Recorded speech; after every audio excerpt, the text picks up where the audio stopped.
Howdy do, it's the Beer Whisperer. Hey there, hi there, ho there. Today I am going to have a Mojo Risin. I'm going to tell you a story here. Double IPA here.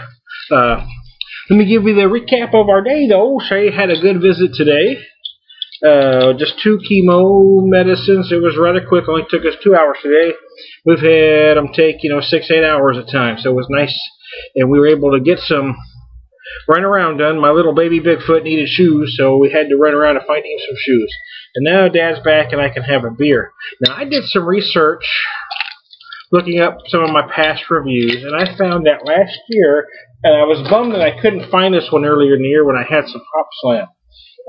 But I did some research from last year. I did a review that I had wrote that I liked this beer slightly better than the Hop Slam.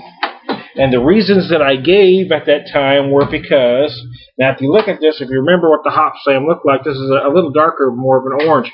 But some of the other double Imperial IPAs that I've drank are, get more of a copperish to a ruby color. So this one's still rather on the light end, but slightly darker than the Hop Slam. Anywho, the reasons that I gave were that, nice. Oh, wait a minute. I'll get there. Oh, nice nose.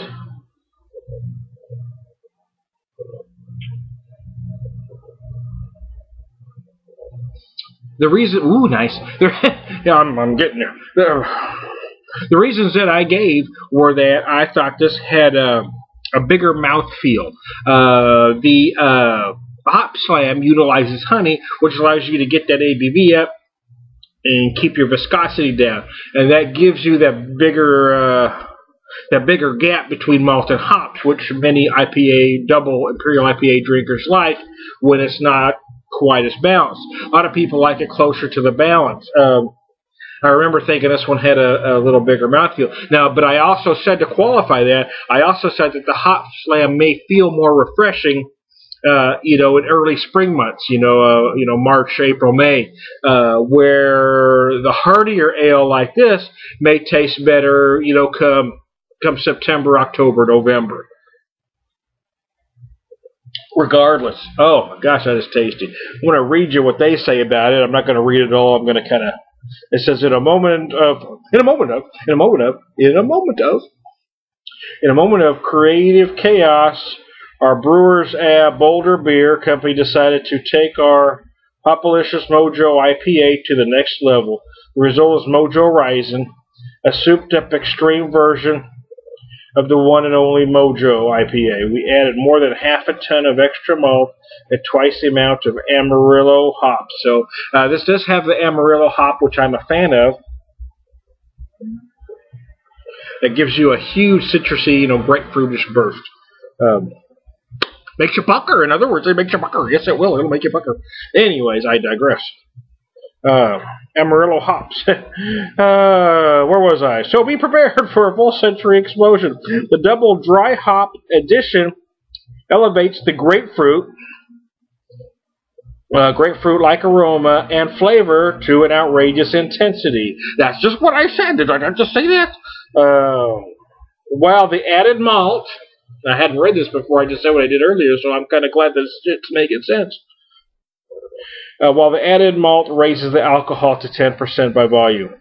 And if you say you never loved it, well, we'll know who you are.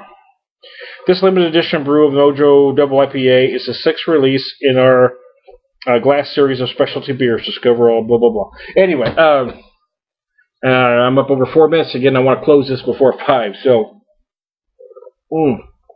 again, in an IPA, you're going to get grapefruit, you're going to get pine. This one is heavier on the grapefruit end. So it's going to depend on, these are all beers of quality. So it's going to, at this point, which one is better should never be the conversation. Which one do you prefer? Which one do you like the flavor of more is more appropriate to say, because they're all good, they're all quality.